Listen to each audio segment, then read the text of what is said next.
ঢাকার হজরত শাহজালাল আন্তর্জাতিক বিমানবন্দরের কার্গো ভিলেজে ভয়াবহ অগ্নিকাণ্ডের পর থেকে কার্গো ভিলেজ শব্দটি অনেকের মনেই কৌতূহল জাগিয়েছে। কার্গো ভিলেজ আসলে কি এবং এখানে কি থাকে? আন্তর্জাতিক বিমানবন্দরগুলোতে যেমন যাত্রী পরিবহনের কাজ চলে, তেমনি চলে আমদানি ও রপ্তানি পণ্যের পরিবহন কার্যক্রম। কিন্তু কোনো পণ্য বিমানবন্দরে পৌঁছানোর সঙ্গে সঙ্গেই তা বিমানে তোলা যায় না, আবার বিদেশ থেকে আসা পণ্য তাৎক্ষণিকভাবে খালাস হয় না। পণ্য আমদানি বা রপ্তানির জন্য শুল্ক বিভাগ, বিমান চলাচল কর্তৃপক্ষ এবং বিমান সংস্থার নানা আনুষ্ঠানিকতা সম্পন্ন করতে বেশ কিছুটা সময় লাগে। এই আনুষ্ঠানিকতা শেষ না হওয়া পর্যন্ত পণ্যগুলো অস্থায়ীভাবে যেখানে রাখা হয় সেই জায়গাকেই বলা হয় কার্গো ভিলেজ। বাংলাদেশের রাজধানী ঢাকায় অবস্থিত হজরত শাহজালাল আন্তর্জাতিক বিমানবন্দরে আমদানি ও রপ্তানি পণ্যের জন্য পৃথক কার্গো ভিলেজ বা কার্গো কমপ্লেক্স রয়েছে।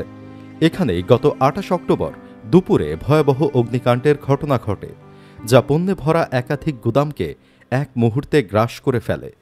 বিমানবন্দরের কার্গো ভিলেজে সাধারণত উচ্চমূল্যের এবং তুলনামূলক হালকা ওজনের পণ্য সংরক্ষণ করা হয়। এর মধ্যে থাকে তৈরি পোশাক, ইলেকট্রনিক পণ্য, যন্ত্রাংশ, ওষুধ, ফুল, ফলমূল ও শাকসবজির মতো পচনশীল পণ্য। এমনকি বিভিন্ন বিদেশি কুরিয়ার সার্ভিসের মাধ্যমে পাঠানো গুরুত্বপূর্ণ কাগজ, নথি এবং দলিলপত্র এখানে সংরক্ষণ করা হয়। আমদানি বা রপ্তানিকৃত পণ্যের ধরন ও শুল্কের পরিমাণের ওপর সেগুলো কার্গো সেকশনে সংরক্ষণের সময়সীমা নির্ভর করে। পচনশীল পণ্য সাধারণত ২৪ থেকে ৪৮ ঘন্টার মধ্যেই খালাস করা হয়, যাতে গুণগত মান নষ্ট না হয়ে যায়। রপ্তানি পণ্যের ক্ষেত্রেও ক্রেতার সময়সীমা ও ফ্লাইট শিডিউলের ওপর নির্ভর করে পণ্য ২ থেকে ৩ দিনের মধ্যে বিদেশে পাঠানো হয়।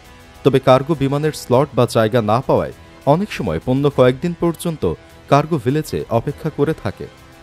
অন্যদিকে আমদানিকারকের পণ্য খালাসের প্রক্রিয়ায় অনেক দিন সময় লেগে যায়, ফলে সেই সময় পর্যন্ত মালামালগুলো কার্গো ভিলেজের গুদামেই সংরক্ষিত থাকে। ২৮ অক্টোবরের অগ্নিকাণ্ডের ঘটনায় কার্গো ভিলেজে আমদানি কমপ্লেক্সে থাকা শত শত টন পণ্য পুড়ে গিয়েছে।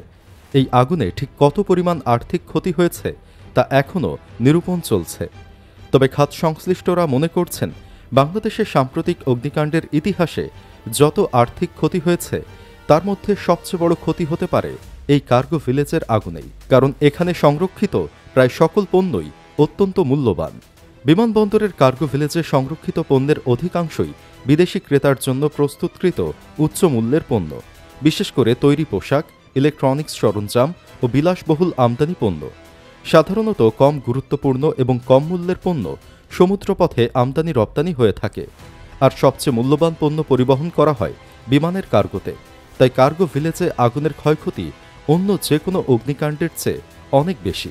আগুন নিয়ন্ত্রণে আসলেও ক্ষয়ক্ষতির প্রকৃত পরিমাণ নির্ণয় করতে আরও বেশ কিছুটা সময় লাগবে।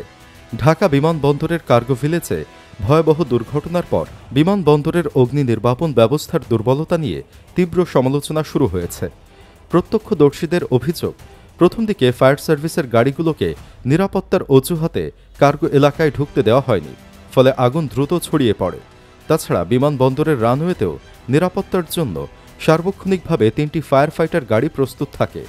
এখানে কর্মরত অনেকেই বলছেন, রানওয়ের অগ্নি নির্বাপক গাড়িগুলো এখানে আগুন নেভাতে কার্যকর ভূমিকা রাখতে ব্যর্থ হয়েছে। ফলে সংশ্লিষ্ট মহলের প্রশ্ন উঠেছে, এমন গুরুত্বপূর্ণ স্থানে যদি অগ্নি নির্বাপন ব্যবস্থা এতটা দুর্বল হয়, তবে এটি শুধু ব্যবসায়িক ক্ষতি নয়, আন্তর্জাতিক বাণিজ্যে বাংলাদেশের ভাবমূর্তিতেও নেতিবাচক প্রভাব ফেলবে। তাই দ্রুত তদন্ত, দায় নিরূপণ ও অগ্নি নির্বাপন ব্যবস্থার উন্নয়নের দাবি উঠেছে সংশ্লিষ্ট মহলে।